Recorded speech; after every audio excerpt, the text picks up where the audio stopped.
പുകമഞ്ഞിൽ ഡൽഹിയിൽ ജനജീവിതം താറുമാറായി. ഡൽഹി വിമാനത്താവളത്തിൽ ഫോഗ് അലർട്ട് നൽകിയിട്ടുണ്ട്. ഡൽഹി വിമാനത്താവളത്തിൽ 150-ലധികം വിമാനങ്ങൾ വൈകിയാണ് സർവീസ് നടത്തുന്നത്.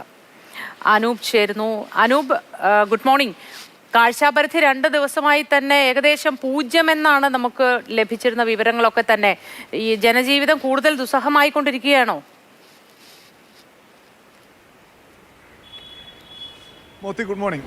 ജനജീവിതം കുറച്ച് കുഴപ്പത്തിലാണ് ഡൽഹിയിൽ. പക്ഷേ കഴിഞ്ഞ 2 ദിവസമുള്ള പോലുള്ള പുകമഞ്ഞ് ഇന്നില്ല. ഇപ്പോൾ ഈ സമയത്ത് ഏതാണ്ട് 10 മണിയാകുന്നു. നമ്മളിപ്പോൾ സംസാരിക്കുമ്പോൾ ഈ സ്ഥലത്തൊക്കെ നമുക്ക് ഏതാണ്ട് ഒരു 100 മീറ്ററിനപ്പുറത്തേക്കൊക്കെ സുഖമായി സാധാരണ കാണുന്ന പോലെ കാണാൻ പറ്റുന്നുണ്ട്. പക്ഷേ ഇന്നലെ അങ്ങനെയായിരുന്നില്ല. ഒരു 10 മീറ്ററിനപ്പുറത്തേക്ക് കാണാൻ വലിയ ബുദ്ധിമുട്ടായിരുന്നു, വലിയ പ്രശ്നമുണ്ടായിരുന്നു. അതുകൊണ്ട് ഈ കഴിഞ്ഞ 2 ദിവസം വിമാന സർവീസുകൾക്ക് നേരിട്ട വലിയ പ്രതിസന്ധി അതിന്നും തുടരുകയാണ്. ഏതാണ്ട് 13 മണിക്കൂറോളം വൈകിയാണ് പല വിമാന സർവീസുകളും ഡൽഹി അന്താരാഷ്ട്ര വിമാനത്താവളത്തിൽ നിന്ന് പറന്നു പൊങ്ങിയത്.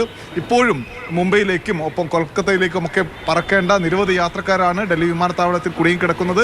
3 മണിക്കൂറോളം വിമാനങ്ങൾ ആഭ്യന്തര സർവീസ് തന്നെ വൈകുന്നുണ്ട്. 150-ലധികം സർവീസുകൾ ഇപ്പോൾ വൈകി നിൽക്കുന്നു. ഒപ്പം തന്നെ ഉത്തരേന്ത്യയിലേക്കുള്ള ട്രെയിനുകൾ, ദക്ഷിണേന്ത്യയിൽ നിന്ന് ഉത്തരേന്ത്യയിലേക്കുള്ള നിരവധി ദീർഘദൂര ട്രെയിനുകൾ ഉൾപ്പെടെ വൈകുകയാണ്. ജനജീവിതത്തെ സാരമായി തന്നെ ബാധിച്ചു എന്ന് പറയാൻ കഴിയും. ഇതിനിടയിലാണ് വിമാനം വൈകുന്നത് അനൗൺസ് ചെയ്യുന്ന ഒരു പൈലറ്റിനെ, ഒരു 13 മണിക്കൂറോളം വൈകിയ ഒരു വിമാനമാണ്, പൈലറ്റിനെ യാത്രക്കാരൻ കയ്യേറ്റം ചെയ്യുന്ന അവസ്ഥ വരെ ഉണ്ടായി. അത്രയധികം കുഴപ്പത്തിലേക്ക് യാത്രക്കാർ പോകുന്ന സ്ഥിതിയിലാണുള്ളത്. എന്തായാലും ഇന്നലത്തേതിനേക്കാളും മിനിഞ്ഞാന്നത്തേതിനേക്കാളും കുറച്ചുകൂടി മെച്ചപ്പെട്ടിട്ടുണ്ട് ഡൽഹിയിലെ ഈ പുകമഞ്ഞിൻ്റെ അവസ്ഥ എന്നാണ് ഇപ്പോൾ റിപ്പോർട്ട് ചെയ്യാൻ കഴിയുന്ന കാര്യം.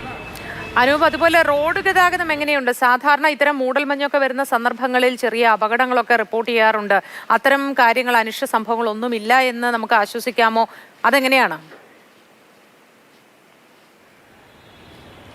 മോത്തി പറഞ്ഞ പോലെ അപകടങ്ങൾ സംഭവിക്കാറുണ്ട്. ചെറിയ അപകടങ്ങളല്ല, 20-30 വാഹനങ്ങളൊക്കെ നിരത്തി കൂട്ടിയിടിക്കുന്ന അവസ്ഥ വരെ ഡൽഹിയിൽ ഉണ്ടായിട്ടുണ്ട് കഴിഞ്ഞ വർഷങ്ങളിൽ. പക്ഷേ ഈ വർഷം അത്രയധികം അപകടങ്ങൾ റിപ്പോർട്ട് ചെയ്തിട്ടില്ല.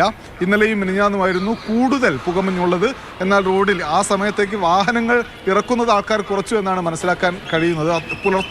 പുലർച്ചെയാണ് അപകടങ്ങൾ അധികം ഉണ്ടാവാറ്. ഇന്നലെയും മിനിഞ്ഞാന്നും അധികം അപകടങ്ങൾ റിപ്പോർട്ട് ചെയ്തിട്ടില്ല. ഇന്നാണെങ്കിൽ അത്രയധികം കുഴപ്പമില്ലാത്തത് കൊണ്ട് അപകടങ്ങളൊന്നും തന്നെ റിപ്പോർട്ട് ചെയ്തിട്ടില്ല. ശരി അനൂപേ, നല്ല ദിവസമായിരിക്കട്ടെ.